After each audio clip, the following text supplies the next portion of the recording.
What's the craziest case that you have seen in Dr. Paws? 13-year-old Labrador that had come, she had something called a pyometra. And then it came to an absolute emergency situation. Sitting with this dog 24/7, not leaving the room. I really did not think she was going to make it. Raised $1 million in funding, getting your company valued at 48 crores. So I looked into my life, I said, what do I really care about? And ultimately there was a dog next to me on the beach that I'd been playing with. And I said, this is it. There is nothing I love more. You know, there's no waiting area in the clinic.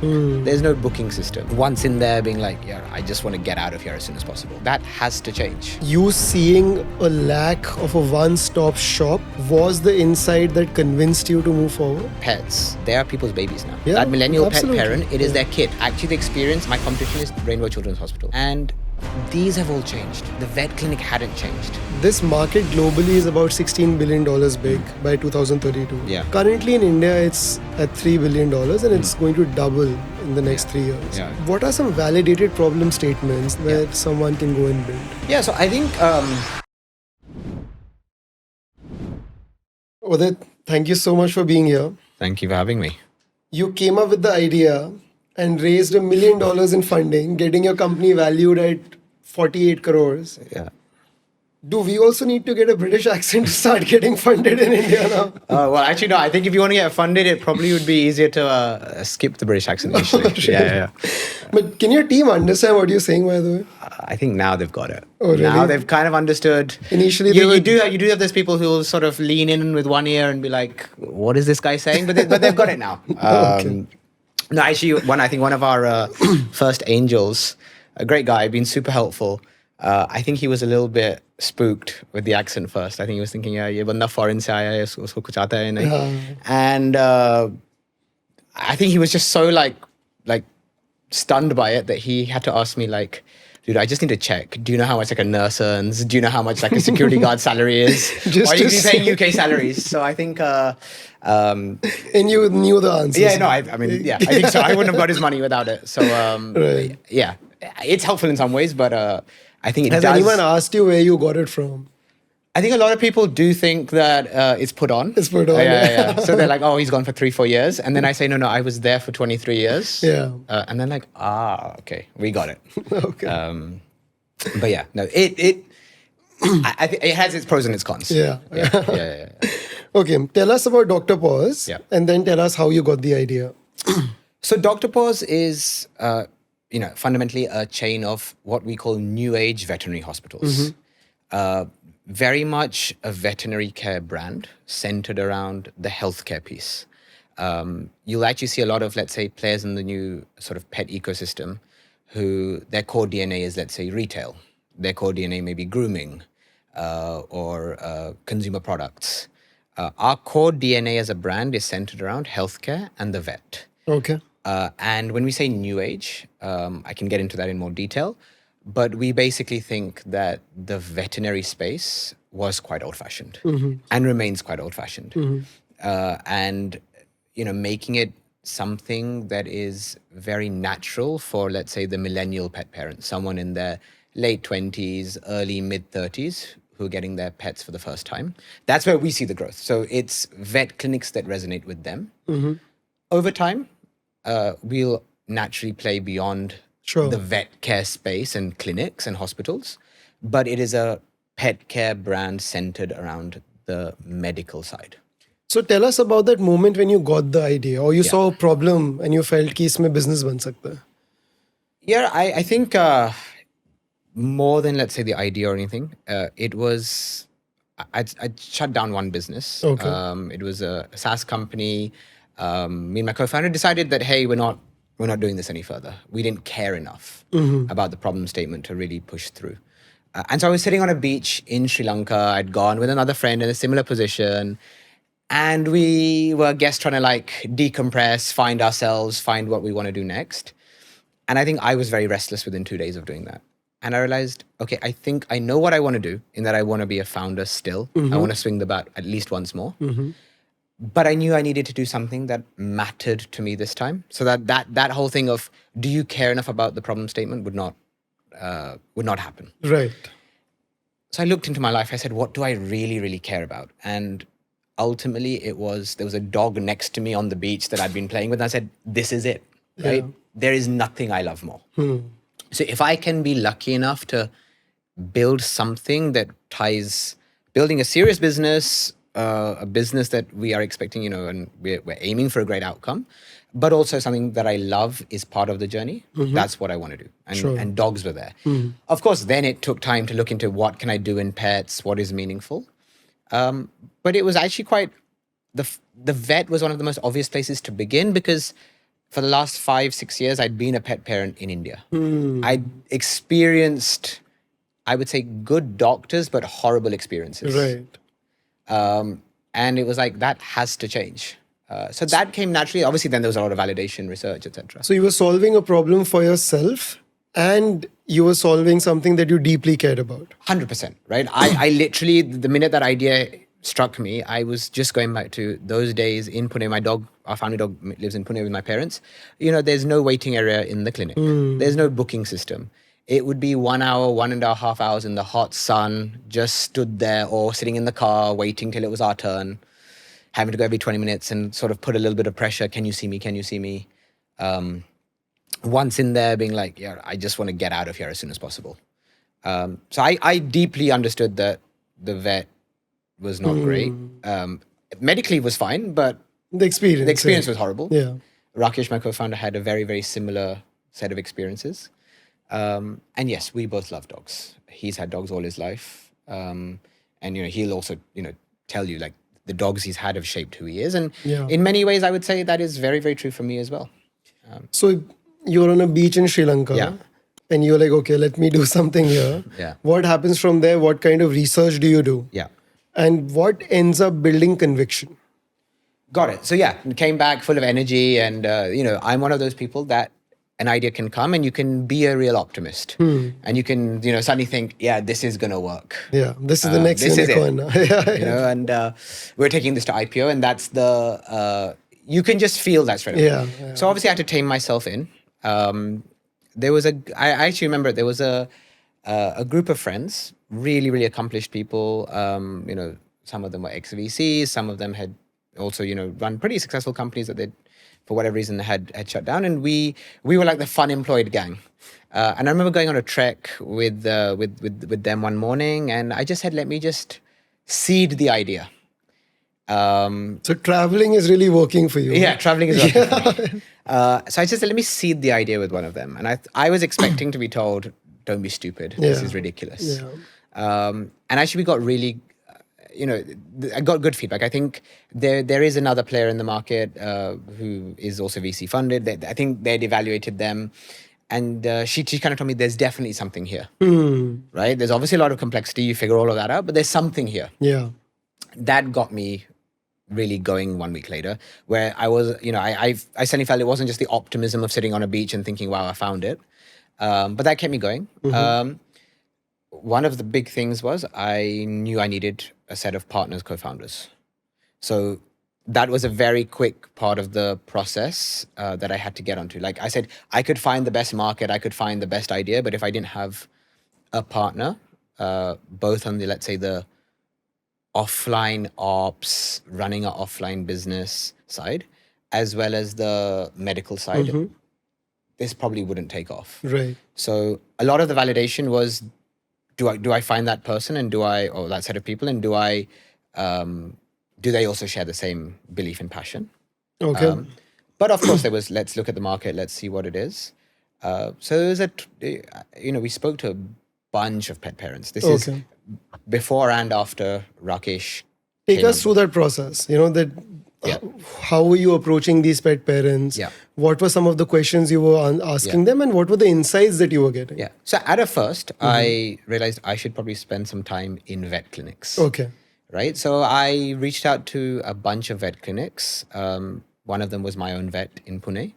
And then through the family friend network, friends, where do you take your pet, etc. Yeah. I reached out to a few vets, and of course, you have to give them some reason for you to be able to sit there in their clinic, observe their consults, see how without their business telling works. them that I'm coming after your business. They were in Pune, so I said, look, I live in Bangalore. But I said to them, hey, look, whatever I find, I'll share with you as sorts of insights into what do customers want, how could you maybe modernize your business, and that's what we definitely did.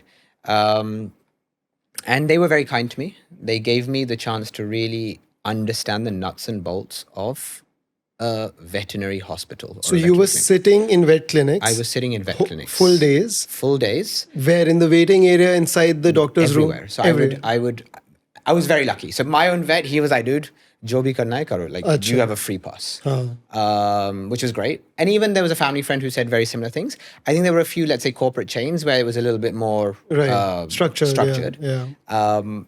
But yeah, broadly, I would sit in the waiting areas and I would speak to customers and understand what they're looking for. Wow, okay. So you directly went where they are and asked them. Exactly. Yeah. What do you like about this? If you could do anything differently, what would it be?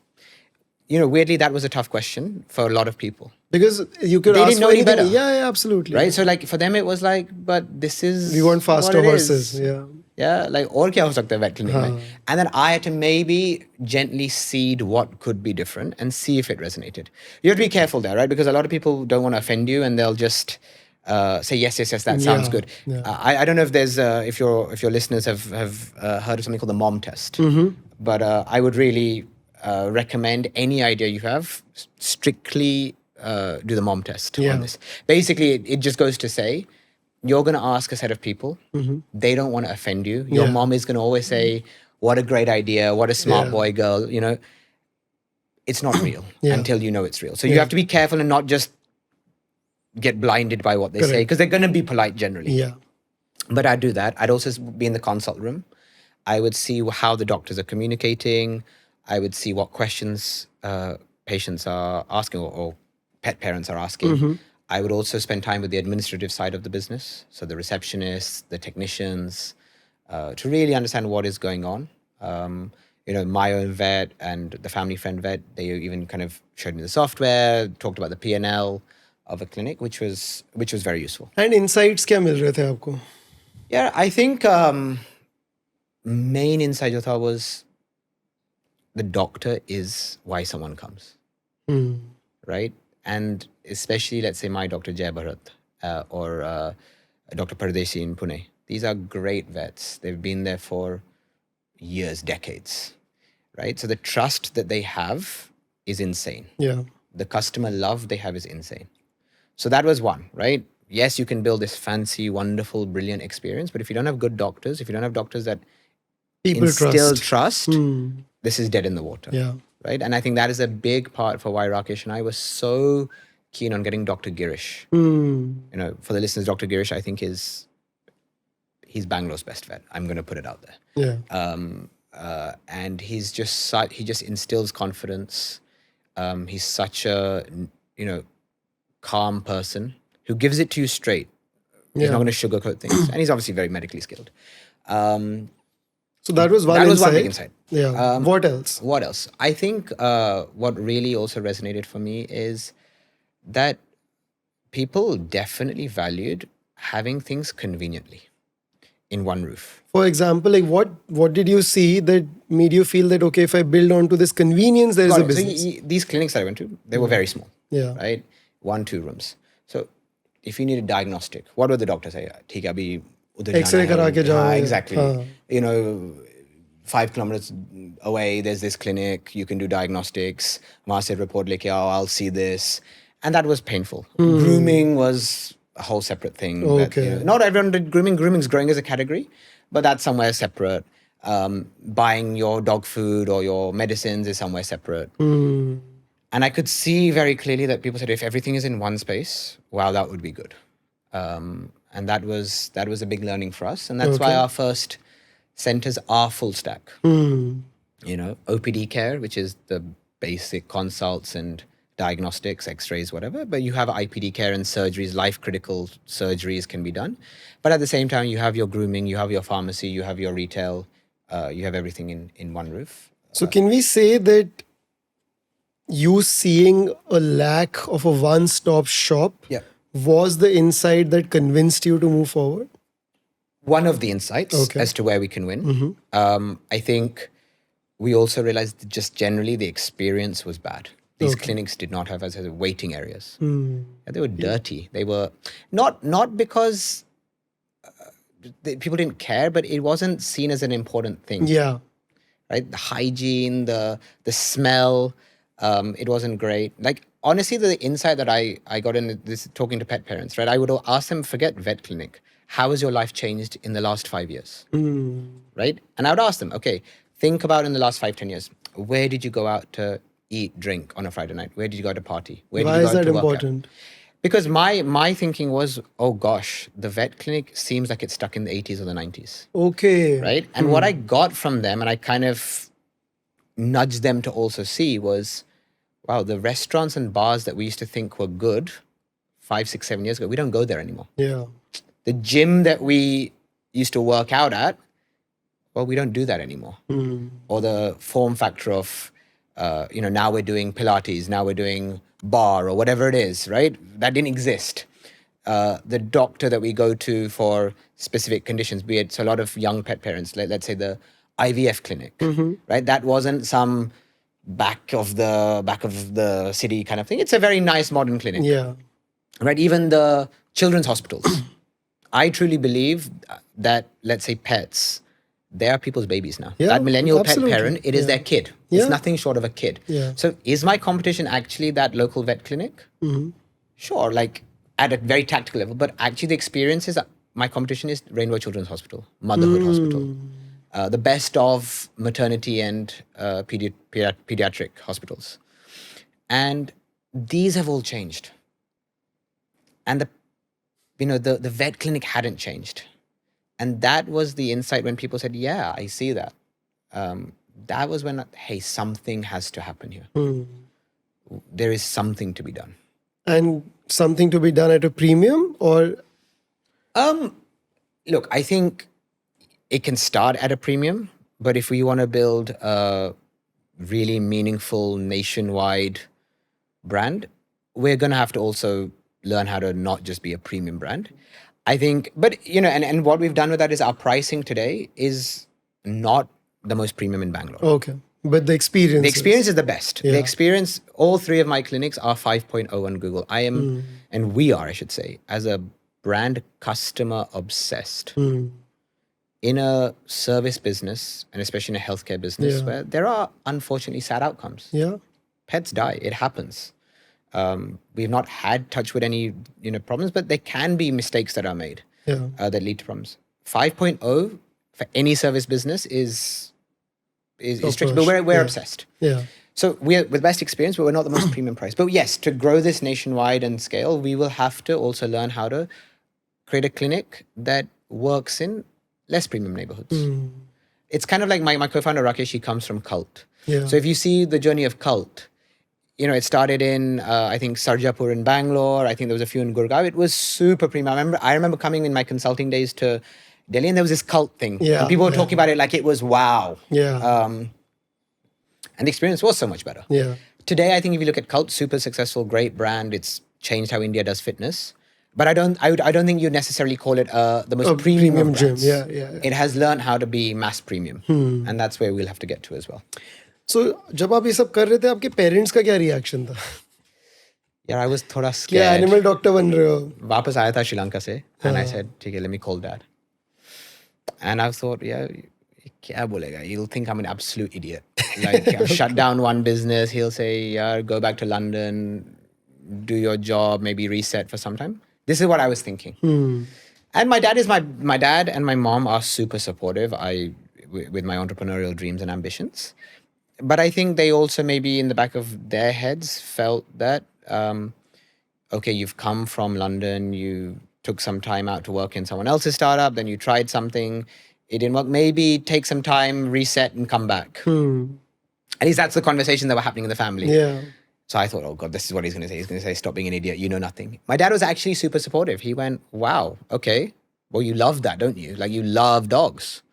Look into it. Which was actually really, really helpful. I think if at that point he said, stop being an idiot, like... You may not have... you're not a vet, what are you doing? Or you see the family friend that eventually I went and sat in his clinic, he's doing it, like why are you going to get into that business? No, he was super supportive. Okay. Which was great. So now since you've gotten all these insights, what did MVP look like? MVP was honestly, like me and Rakesh sat and we said, what can we do as an MVP? It's hard because you need, ultimately, your veterinary care. So you need doctors. Doctors are not going to join a MVP kind of situation. So the MVP really had to be, honestly, A good one. a clinic. A clinic. It had to be a clinic. And it had to be a clinic with doctors who were ours, who gave off that Dr. Paws experience. So the Dr. Paws experience, just to kind of explain, we are obsessed with the customer, as I said. Now, what does that mean? From the minute you walk in, a lot of clinics will have, let's say, front desk staff who are just front desk staff. Yeah. Nothing wrong with it, but my front desk staff love animals. It's one of the biggest things we do in our interview process. Do you like animals? They have to like animals. Yeah. They have to greet you with love, with compassion, because sometimes you are very scared when you come to the clinic. The way the doctors talk to you. In India, one of the problems is with, I would say, some veterinary doctors is dogs and cats can't tell us how they feel. Yeah. We have no idea. So there is a lot of asymmetric information and Yeah. it becomes like preachy. Yeah. Our doctors have to explain what they're seeing, why they're seeing it, and speak with compassion. So they had to be Dr. Paws trained to give that experience. And so the MVP, honestly, was our Indiranagar clinic. So you had to start big. We had to start big. Okay. I don't think there's any other way of doing it. Of course, there was tactical things like, you don't have to have all the facilities on day one in terms of like the fanciest ultrasound and the this and that. Or you do like a food truck equivalent or like a pop-up clinic or something. It's hard because No doctor's gonna come. doctor's going to join you to do a pop-up clinic or a truck. Yeah. So it was a fully fledged clinic as the MVP. And how much did it cost to start? How much time did it take to set up your first clinic? So I think in terms of cost, right, for us, I think the first clinic would have come somewhere around 1 CR of capex. That's everything, the machinery and the interiors, etc., security deposit. I think you have to make the judgments as founders of what's important for you. You can do this in half the cost if you don't have certain equipments, if you don't focus that much on the design. We are very design-led as a brand. Our clinics are designed to make you feel great, make your pet feel great in the clinic. You can also sort of decide how much space you want, etc. Like, for example, we got a bungalow. It's an older bungalow. There was a lot more work needed to convert a bungalow into a clinic. A clinic. Yeah. So now, you're not going to get a bungalow everywhere. So CapEx, and we're in a serious optimization program where that comes now down to some 70, 75 lakhs. So we've done that. And how long did it take to start? So this is something that I'll really credit Rakesh, my co-founder, with. So he came from Cult and set up tens of 10, 20, 30 gyms.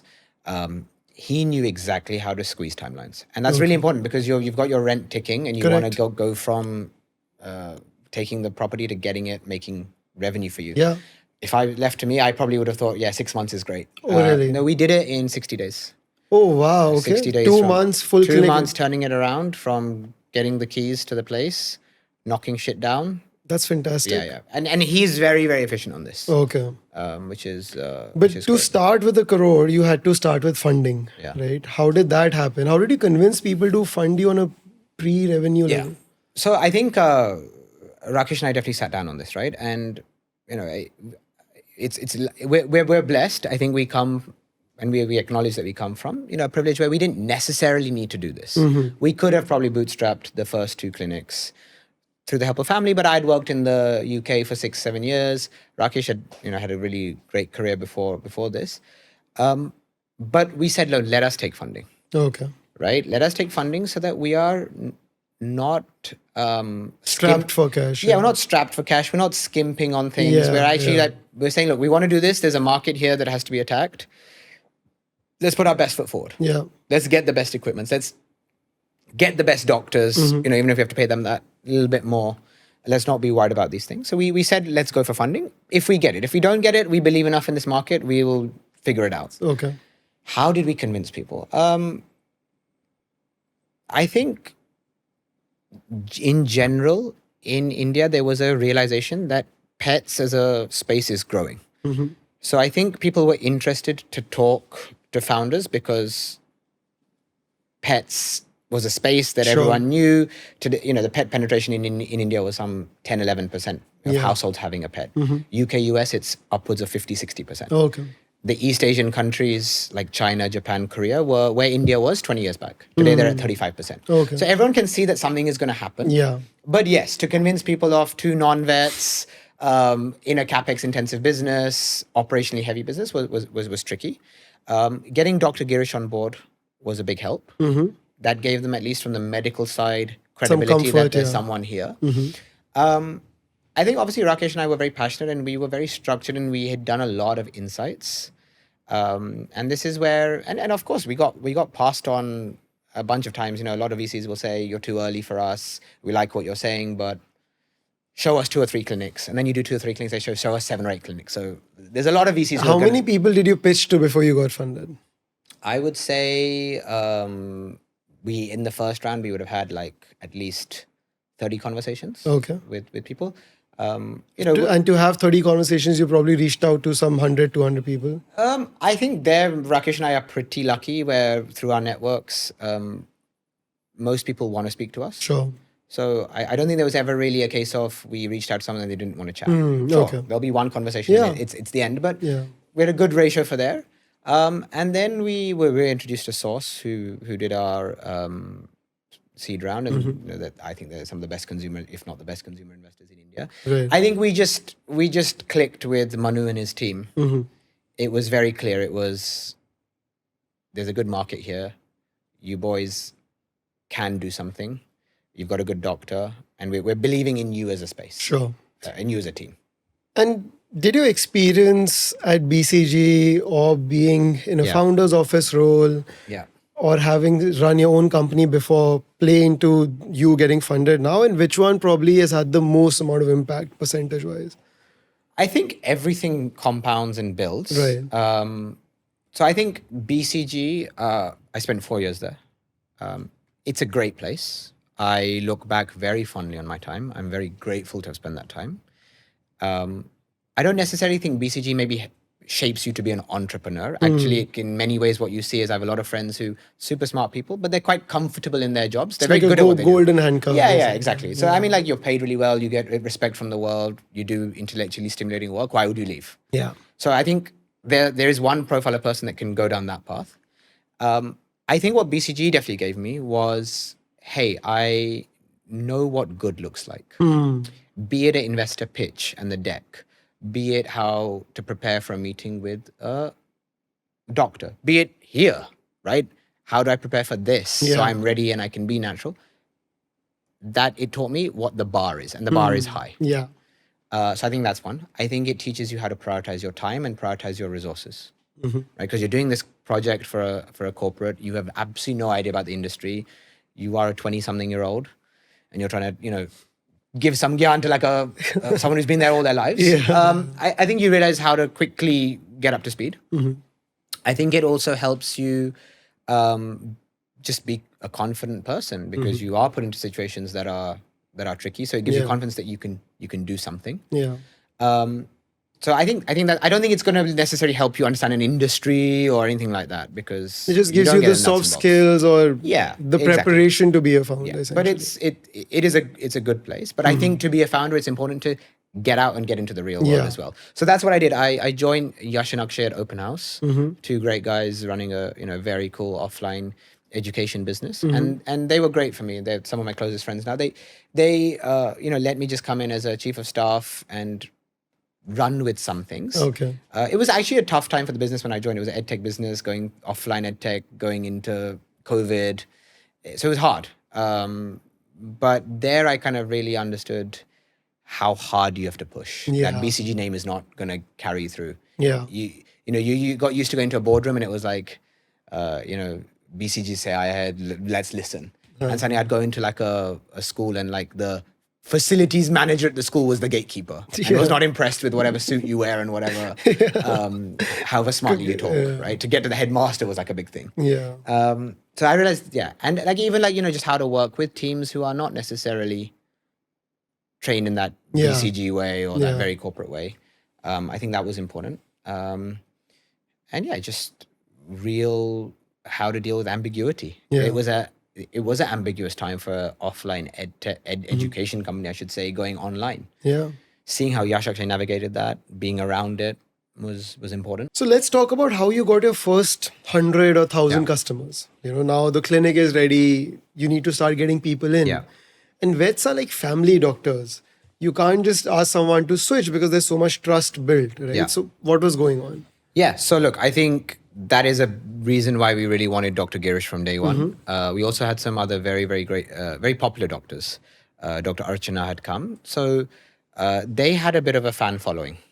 Girish for sure had his first set of customers, and Archana had some. She's more junior than Girish, but she had enough customers who would follow her. So I think that was an important way to start. We got our first customers there, and at least that sets the ball rolling. And they got people in. Maase shuru hoti hai, like then you get your first Google reviews. Some people start talking. Then I think we realized, okay, we need to do a little bit more. And I think what we realized is also family, friends. There's enough dog, cat owners in family and friends. They're willing to come and try because, they love you. Yeah. So I think ye dono channel se, I think first 50-60 customers आए थे. And ये जो doctor आ रहे हैं, ये आके मतलब they're just using your space या फिर आप इनको commission दे रहे हो? No, absolutely not. They're full-time, full employees. Full-time doctors. On payroll. So even Dr. Archana is a full-time? 100%. Okay. Yeah, that's the veterinary model is slightly different from the human medicine model. Okay. But that's also really important. So they're bought in, and that Dr. Paws training is our secret sauce. Got it. So I think that's how we got the first, let's say 50-60. From there, word of mouth kicks in.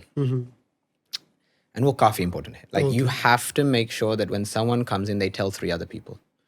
And that's how we found on the next few weekends, word of mouth se log aate the. Okay. Right? And that was really, really important for us. And that gets us to a certain thing. Then what you find is it's a much slower reaction, but we are a offline location-based business. Yeah. So you then start seeing local random footfalls from I walked past your clinic. Ah, okay. हम walk पे जा रहे थे, ये देखा था, we wanted to see what is it. So that's why we came. Now you have like what I would say is your bubbling base, right? There it's really important to then tap into making sure you are 5.0 on Google. How do you do that? You have to be obsessed.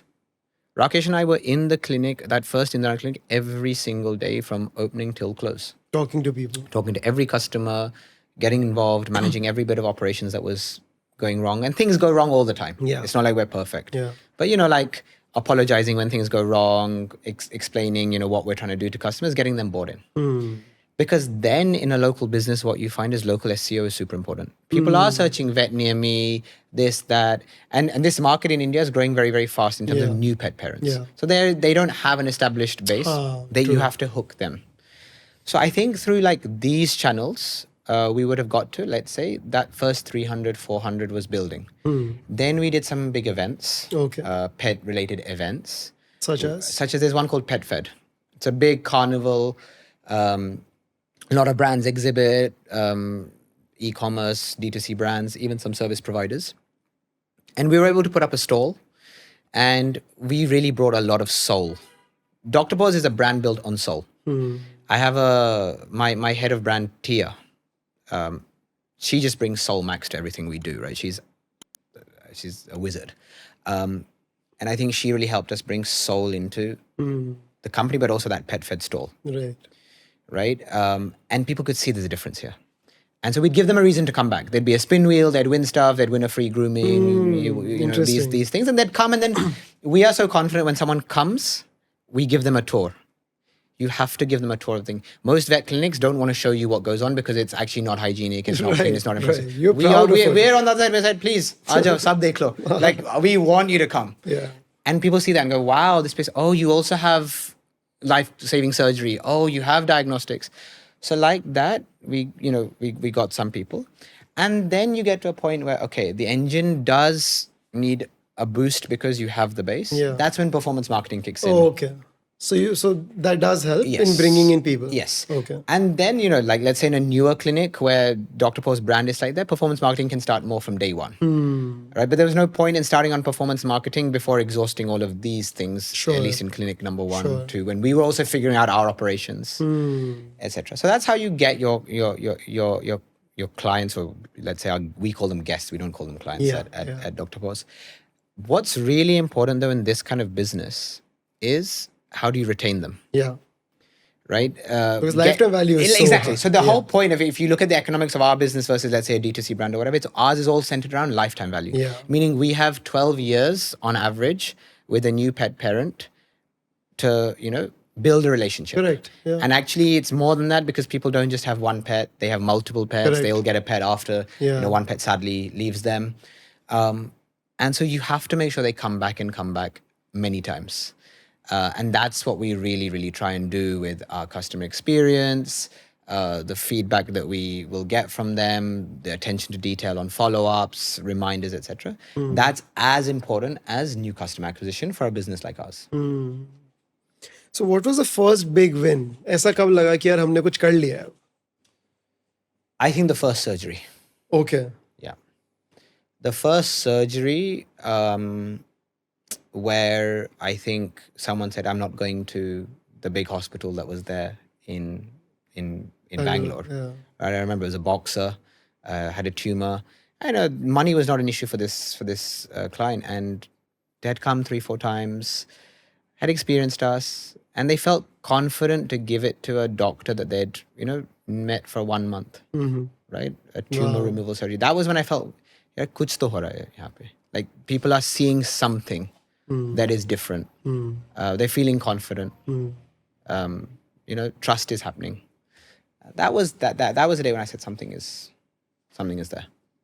And to build these kind of processes, right, and to maintain these processes, I mean, it's all human driven.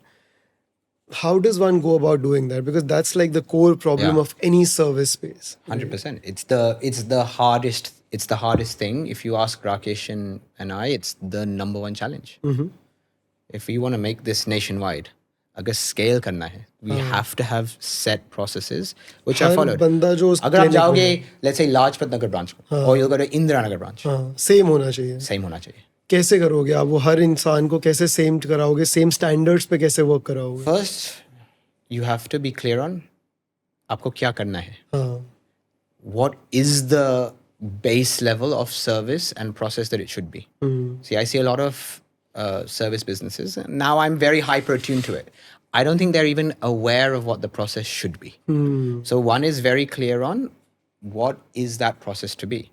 And Rakesh and I work really well on this, right? He comes from a very hardcore ops background, and he looks after ops in our business. I come from a customer experience. And it's a really good maker-checker kind of relationship. I want to do more. He doesn't want to, it's not that he doesn't want to do more, but he's realistic of, हम actually क्या कर सकते हैं at scale. So that is a good kind of push and pull, where we then design what should the process be.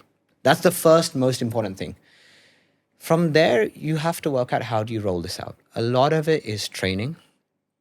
So before someone hits the shop floor, how are they imbibed in your culture? So 1-2 months before a doctor is maybe needed, we hire them. And you let them go through the motion. Okay. Yeah, and we invest in that, right? Because you're paying. You're not getting anything. You're not getting anything from them. Kuch revenue nahi aa raha hai, un doctor se, but we are letting them experience, and that's front desk staff, vet techs. That's how we operate. So training is important, and with some of my team, I have Shalini on my team who looks after customer experience, but has been really instrumental in the training piece of things. We are clear there, but then monitoring. Right? Where are things breaking? Yeah. And a constant then L&D. So what we have is, like, for example, even we have like an incident reporting mechanism, right? Anything goes wrong, be it a simple customer complaint to something went wrong, right? It's reported, it's reviewed, and then the L&D is rolled out, learning and development is rolled out for why did this happen and how can we prevent it from happening again? Right? And that is super important. And then I think the other thing that is crucial is you always have to be willing to adapt your process. Yeah. So like we had one doctor that came in recently and said, guys, I'm following your processes and it's all documented, but I think this could be different. We have to be open to that. Yeah. So now let's talk about, your customer acquisition channels, just so if anyone else wants to get into health clinics, they can understand it better. What are the channels, and if you can rank them in terms of percentage of revenue? Got it. So look, your channels are, firstly, if you're in a healthcare business, people will know your doctors that you hire. So doctor ke saath log aayenge. That's the highest. Shuru mein, that's the highest. That has to be. Yeah. Second will be word of mouth. Maybe not the highest in terms of revenue. Ultimately what comes, but the most important. Okay. Because these customers will trust you more from day one. Right. Performance marketing is obviously one. Performance marketing in a healthcare business, you have to be a little bit more tactical. You have to give people a reason to come. Just saying, I've got good doctors, or I've got great hygiene, or I've got this, that, and the other is not enough. So what's enough then? So for example, we're very blessed. We have some, I would say, lower trust services we can offer, like grooming. See, someone is not going to come for a big medical procedure on day one, but they might come for a grooming session. Chalo, try kar lete. Or they might come to buy supplies. Yeah. But even that is a lot of effort to, in a world of Blinkit and Zepto, is a lot of effort to come just dekhne ke liye. True. Grooming, people are, try kar lete. What can go wrong? Vaccinations, right? Vaccinations is a very commoditized thing. All doctors can really do vaccinations. So we'll incentivize with offers, discounts for that. Oh, so you will run ads for that, and when they come in. Exactly. Then that gives them a hook to come in. And then that's what I said. We give them a tour. Yeah. If they come for grooming, we give them a free vet checkup with the doctor to build trust. All of these things to say, we got you, but you're coming back. And that's why our retention rates are there. So performance marketing done properly is a good channel. Done wrongly is a complete sink. So you have to know how to bring them in, what to market them for. Exactly. And then how to convert upsell, them. convert, Very whatever interesting. to trust them. So that becomes an important channel. I would say events and stuff is an important one, and especially localized events. We are, as I said, a location-based business. Yeah. So there are enough events and things around that 3-4 kilometer radius of a clinic where you can sort of incentivize someone. These are the main channels, to be honest with you. Okay. So now let's talk about a little bit of unit economics. Yeah.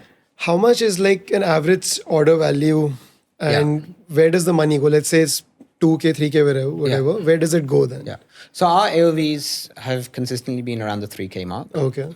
That's on average, right? So some bills obviously like close to a lakh of surgery bill, and someone's come for some tablet or something. So essentially it's a consult fee, right? It's like the family doctor's fee. Yeah. But typically people don't just come for a consult. We are trust-based. So if everything is fine, it's just a consult. But typically they've come for a reason. There is some diagnostics that are needed to be done. Blood test or some urine test, whatever it may be. There might be x-rays, etc. And then people end up buying some medication if it's prescribed, and toys, treats, accessories, food, whatever. So that's how it is. And obviously in surgeries and admissions, it's different. So let's say 3K is the average. Yeah. Now where does it go? Like what's the breakdown like? What's the COGS? What's the gross margin? Like if you So in that, then you have, our business is very clear. There's a clear split between services and products, right? We have the retail and pharmacy, which is the product side, and then we have the services. Most services that are in-house, in terms of gross margin, where salary cost of our staff comes one level lower. Yeah. So gross margin is really the cost of the consumables. Right. That's very high. Services gross margin is very, very high. It's 90-95%, maybe even more. Yeah. Right? The most expensive thing will be, let's say, expensive suture thread in a surgery. Products, obviously, it's a COGS model, and we can earn anywhere between 30 to 60% depending on the product and the category and etc. After that in the P&L is all your operating costs. And our P&L is a very simple P&L, right? You have your rent of the clinics, you have your cost of your staff, and for us that is doctors, veterinary technicians. These are like the nurses in a clinic, your grooming staff, and then what you call your front desk staff. So that's the clinic manager and the receptionists, right? You've got that. You've got a little bit of facilities and housekeeping utilities, insurance, the software that runs in the clinic. These are all relatively smaller costs. You'll have some clinic level marketing. We call it BTL, below the line marketing, right? These are very tactical, local things. I put up no parking boards. I put up flyers, whatever, for the clinic. That's the P&L. What money you make from the clinic has to cross this hurdle. And it has to cross the hurdle so much that it's contributing to your central costs, your HQ team. It's a very simple P&L in that way. And how much does it cost to open a new clinic? It's completely dependent on how much focus you want to put on your design, architecture, how much you want to put into the machinery and the services you offer. But for you, let's say. We have basically, I would say, 3 kinds of clinics. We have our standard is, roughly 2,500 square foot. It's full stack. So it has inpatient, outpatient surgeries, diagnostics, grooming, retail, everything. I think we're getting to a space where we can get this down to now 70, 75 lakhs. Sure. We'll eventually do smaller ones, like 2 kilometers away from there. You don't need to then have operation theater, ultrasound in that. अगर आना है तो लोग आएंगे for ultrasound, surgery, whatever. So that will be done in 30, 35. And then we have a bigger, 1 or 2 per city. Like a multi-specialty and then small, which will have more operation theaters, dedicated, huge IPD. Yeah. We'll get there one day, but that will be more expensive. So talking about moat, because that's something that all founders, everyone worries about. Yeah. Do you feel you had a moat when you started? And do you feel there's a moat today? So in our line of business, I'll be honest, right? The moat, if at all, is around the doctors you have. But I'll be honest, right? Doctors that you have, it's not a permanent moat. Anyone can come and anyone can, offer attract more, one of my doctors, be it offering more, whatever, it may be better working hours, I don't know, whatever it is, right? They can. Yes, we do a lot to incentivize doctors to join and then incentivize them to stay because we show them career progression, all of this stuff. But I wouldn't say that doctors is a perfect moat. What I actually think, and this will come over time, is the moat is the trust and empathy that we build with pet parents and we are known for. So I'll give you the example of I mentioned Shalini looks after customer experience. She came from Oberoi Hotels to us. We're so focused on experience that for me at least, Oberoi Hotels is 1 step or 2 steps above every other 5-star chain. Right? And there's a reason for that. And I remember she explaining to me, she was like, in their first, trainings, it is taught the Oberoi way of hospitality has to be in your DNA.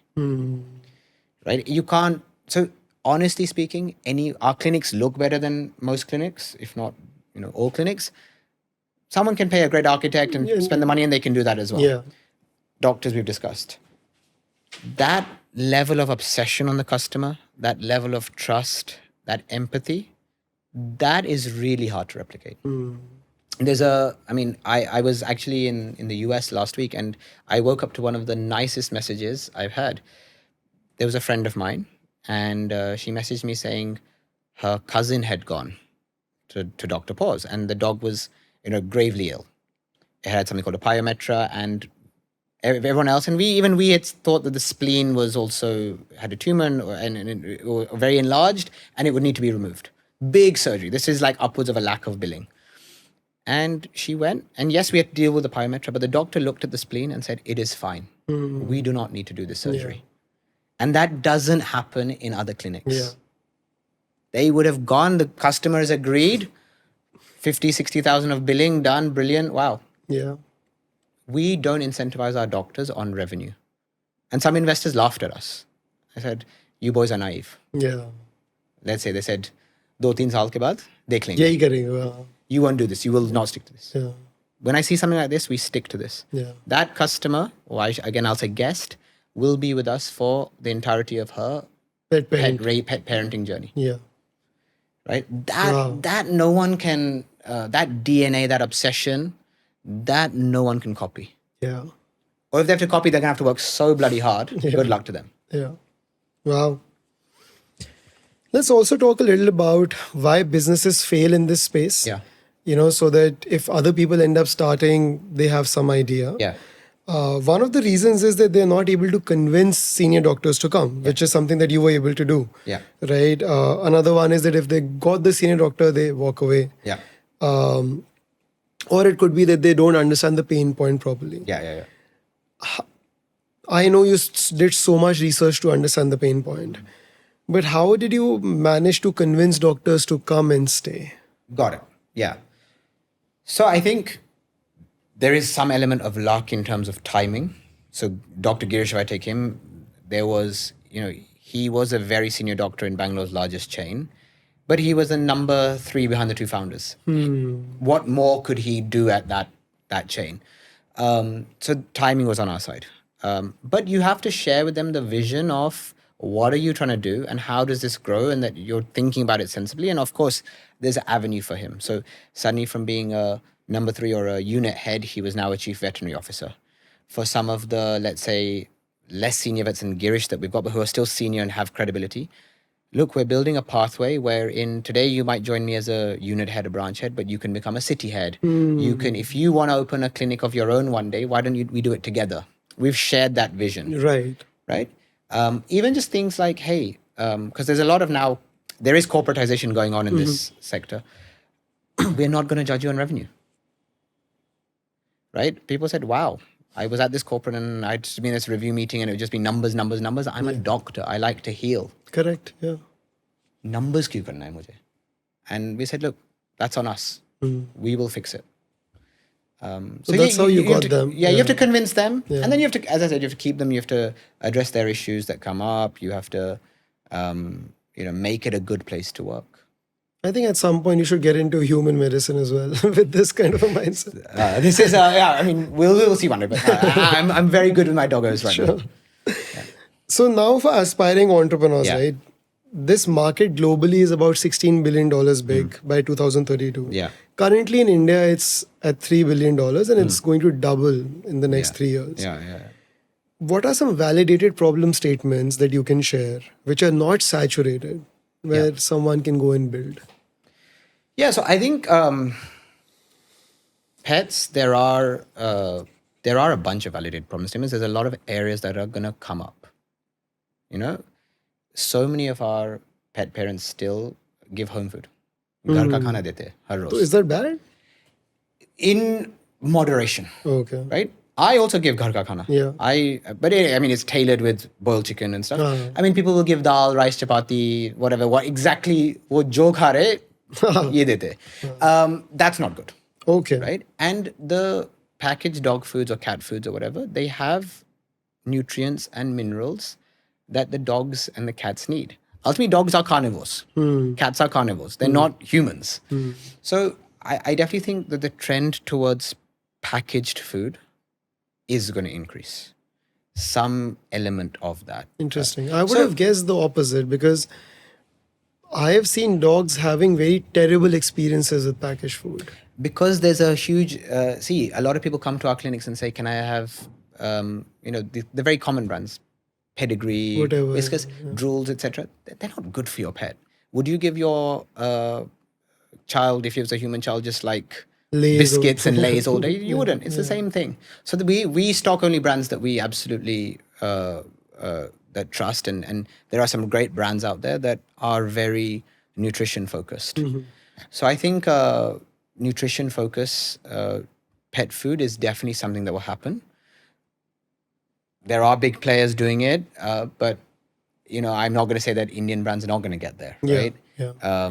They will get there. If you can disrupt all kinds of categories, you can do it here as well. So I think that's definitely something. Okay.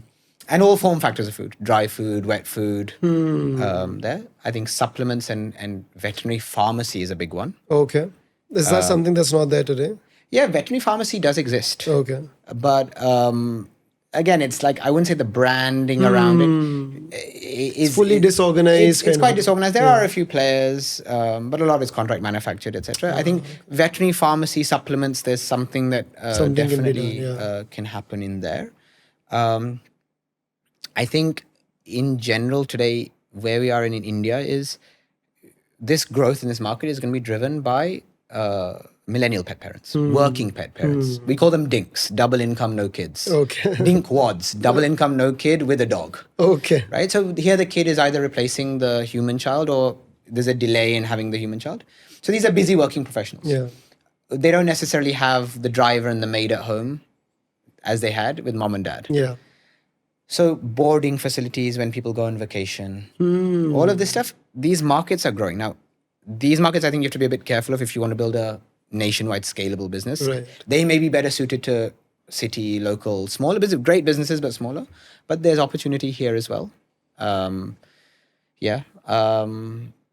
And then, just, dogs in general, the consumerization of super speciality will happen. Very interesting. Actually, some fantastic ideas for people to build here. There's a lot that's going to happen in this space. Let's talk about your personal journey a little bit. कोई ऐसा time था जब लगा कि सब खत्म हो गया, छोड़ देते हैं इसको? Yeah. First 2 days in Sri Lanka, yeah. Okay. ये सोचा था कि यार वापस लंदन जाना है क्या? Oh, okay, Dr. Paws. Yeah. Yeah, Dr. Paws this 1 year, we had challenges, but it's been a good year in terms of, I was just reflecting because we had our 1 year anniversary on Sunday. Oh, congratulations. First year of the clinic. And I said, we've not really had that, oh my God, hairy moment. Okay, I think Rakesh and I had to learn how to manage cash better. That's a big learning for founders. You want to do this, that, and the other, but cash is king. So I think we had one small hairy moment on, we will be out of cash if we don't, stop spending some things or figure something out till the fundraise. But I don't think I've had like a terminal moment in Dr. Paws, but I've been there with, let's say, the HR SaaS that I was building. Yeah, we were building for HR SaaS, things were going well, funding went dire. Yeah. From getting, 10 demos a week to people saying, no, I'm not wasting time chatting to you guys. Yeah. That was crazy. And how has it been working with Rakesh? Like, clearly you guys have done so well.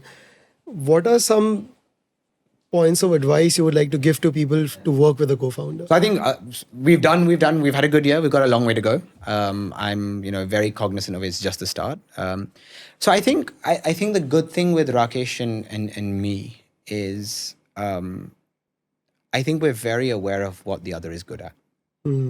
And this took some time to learn, right? You've barely worked with each other before you jump into this together. But I know, he will manage ops, he will manage sales, and he'll do a good job. Supply chain, finance, wo karega yaar. I don't have to like worry, Rakesh kya kar raha hai, ye decision kyun le raha hai. Like I got it.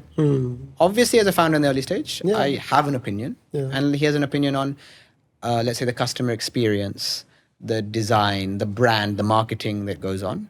But I think we realize, and we're very complementary. So I'd encourage anyone to find a co-founder if you're looking or you're working with one, ask, are you guys really complementary? And then do you trust each other? And that trust comes over time. But I think, we implicitly trust each other now on that. We disagree, don't get me wrong. And it'd be bad if we don't disagree.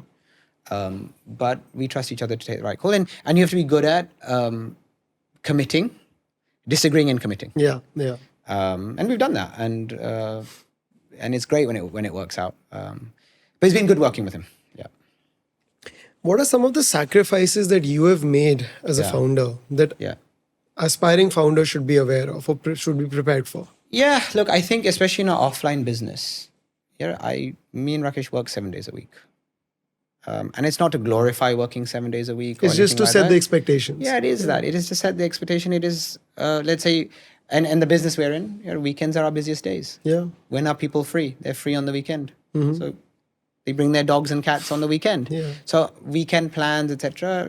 I'm a very social person. They have to take a slight backseat. Do I want that to be my life forever? No. Change hoga, but like at the start, we have to do that.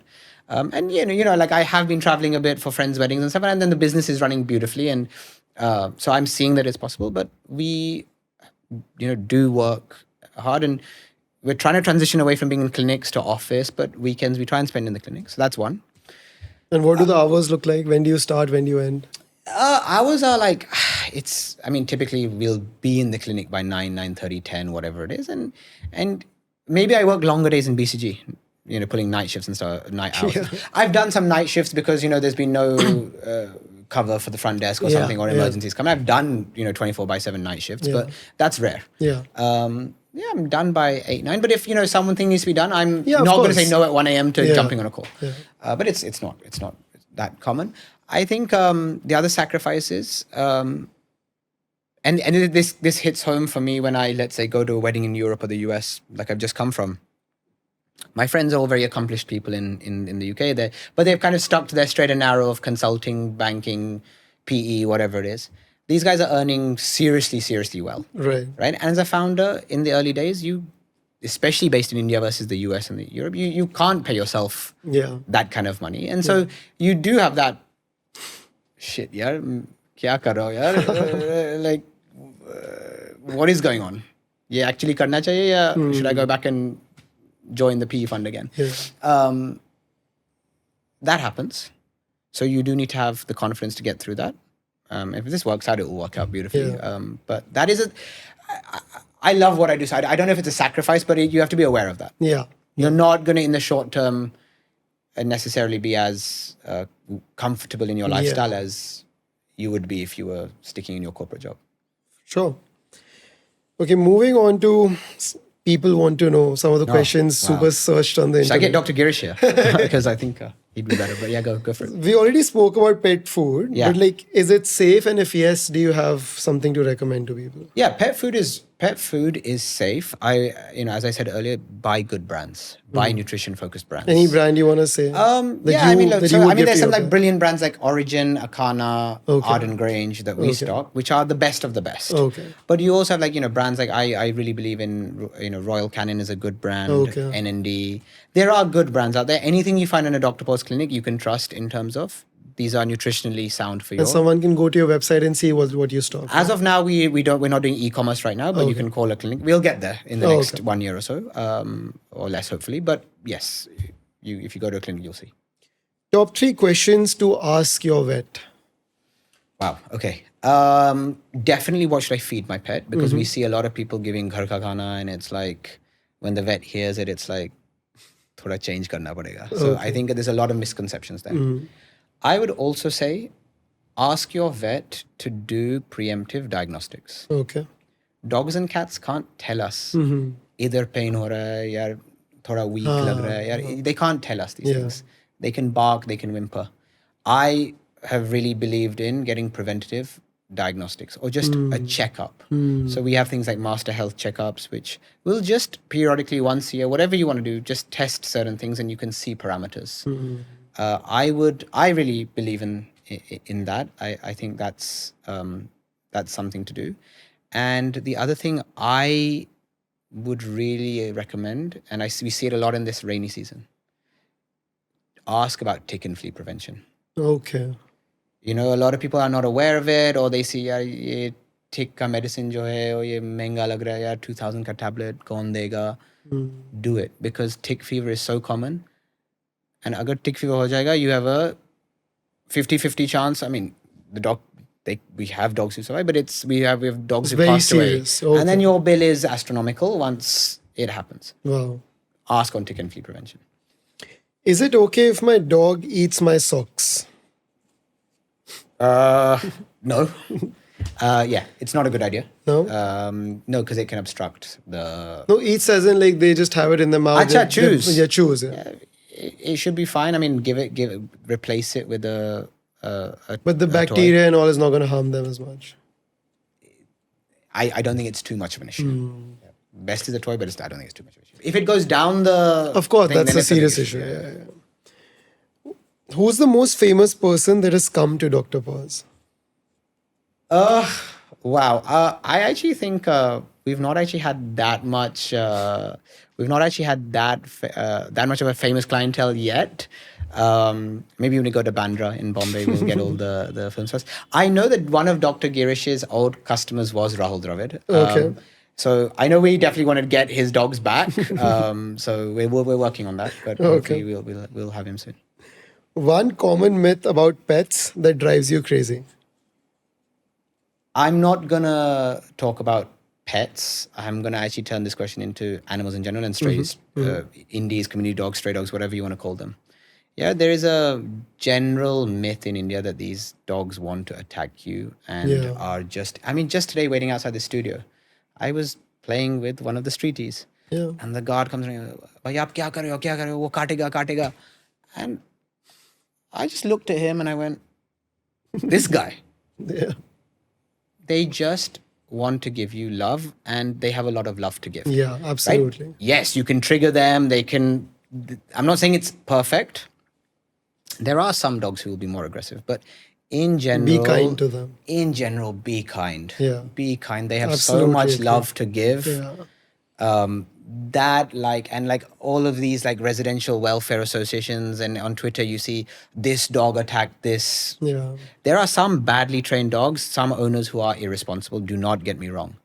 But that myth gets created that dogs are out there to attack, Yeah. and especially streeties. That it drives me up the wall. No, I think that's a fantastic one because I feel the same way. I think they just need to be looked after Just need so a bit much of more. love. Yeah. We have 2 in our first clinic. We Yeah. just adopted them, and they're the best. That's brilliant. Yeah. Okay. Top 3 mistakes that pet parents make. Top 3 mistakes that they make. I'll start with tick and flea prevention. They don't do it, especially in India. That's a big one. I think they do not exercise their pets enough. Okay. That's a really big one. Yeah, dogs need to be walked, and we see a lot of obese pets in India. Or they say, "Yeah, I gave it to the driver ko de diya walk ke liye." The driver's not interested in walking the dog, so it's not just about them peeing and pooping and job done. You have to exercise your dogs. So I see a lot of overweight dogs, which I feel bad about. And is walking the only exercise? Or? No, you can run and you can take them out, and there's other things you can do. But they need a minimum level of exercise. And that is really, really important. And then I think, like a third thing is, I think some people expect the dogs to be humans. Dogs, they are man's best friend. But they, like things like a dog, the body temperature of a dog is different. So a dog doesn't want to be under the razai in your bed because they get hot. And you say, why is the dog not cuddling me? Or ghar ka khana dete. Like, some of it's okay, but the dog is different from a human, and the physiology and everything is different. What's the craziest case that you have seen at Dr. Paws? Craziest case? Wow. I think there was a 13-year-old Labrador that had come. She had something called a pyometra. It's essentially where there's a buildup of toxic fluid in the uterus. Okay. I think the vets had kind of said that this is what's happening. The pet parent was traveling, was hesitant to go for such a big surgery. It's very natural. And then it came to an absolute emergency situation. Brought at night. My staff came from everywhere, the surgeons, and honestly, like we felt that Hachiko was gonna, she wasn't gonna make it. And I think we'd communicated that to the pet parents. They were prepared. But I still remember vividly, like Dr. Shravya, Dr. Prerna, sitting with this dog 24/7, not leaving the room for 24 hours, just there, then recovery 48 hours. And Hachiko made it. I really did not think she was gonna make it. Wow. Wait, cats or dogs, your favorite animal? I'm a dog person through and through. I will say, being part of this Dr. Paws journey, my, love for cats has really increased. Okay. So much. I was just with my cousin in the US. She has 4 cats, and like the cat was sleeping in my bed, and I was very, very happy. Oh, really? Okay. So no, I really have come to like respect and appreciate cats, but I'm a through and through dog person. Fair. Yeah. Okay, what's the best advice that you've ever received? The best advice I've received is just go do it. Literally just go do it and put an MVP together. Do whatever you can to just... Paralysis comes from, should I not? And if you're paralyzed, you're not going to do anything. Yeah. So I think that's one of the best bits of advice I have been given. What's the worst advice you've received? Honestly, don't do it. Okay. Right? A lot of people tell you this idea is not bad, this idea is bad, or this is, too competitive or oversaturated or whatever. Figure it out. I think some other good advice I have been given is really align yourself with your co-founder. Make sure your values and what you want out of the business, be it financial outcome, be it, how big do you want to make it? That should be what kind of team do you want to build? What kind of culture do you want to have? That should be aligned. I think that's a really important thing that some people skip over. I also think really like validate things. And the best advice I was going to, I think I brought up the mom test, right? I was very guilty of it. Like I'd go and someone would be super happy and great idea, kafi acha lag raha hai. Really question, it's only a good idea or validated when they're willing to pay for it. Yeah, absolutely. That's. What's your most fun memory of building Dr. Paws? My most fun memory, wow. I just, like, I think there was this pet called, his name was Ramu actually. He was an indie. Okay. This poor boy, he was a puppy of like 5 months, and he was blind. He couldn't see a thing, and I think he lived in a house with other dogs, and I think he'd fallen from somewhere, and he had a little bit of a fracture. And this little puppy was giving so much love despite being in pain. And the pet parents were so like happy that we were treating Ramu, even though he was a streetie or indie or whatever, with as much love as anyone else. That was, I'm not meant to have favorite patients, but Ramu is probably my favorite. Other than the two that we have in our clinic that are course. Asmudde and Kaju, Ramu is the one I remember the most. Wow. Well, Udit, that's bringing us towards the end of the conversation. How did you like it? Loved it. This is the first one of these kind of things I've done, so I don't know if I've done enough with Dr. Paws in my life to give out the gyan, but I hope it's been useful for people. You think we've spoken about something that's going to help aspiring entrepreneurs? I hope so. I hope the stuff around customer obsession, I hope the stuff around building trust, because these things go beyond vet clinics or this is applicable to anything. I would love it if entrepreneurs really keep that in mind, because that's how the best businesses, I think, are built. Right. So if I can share that with them, that would be great. But it's been great. Thank you for having me. Great. Thank you. Thank you so much for being here. Thank you.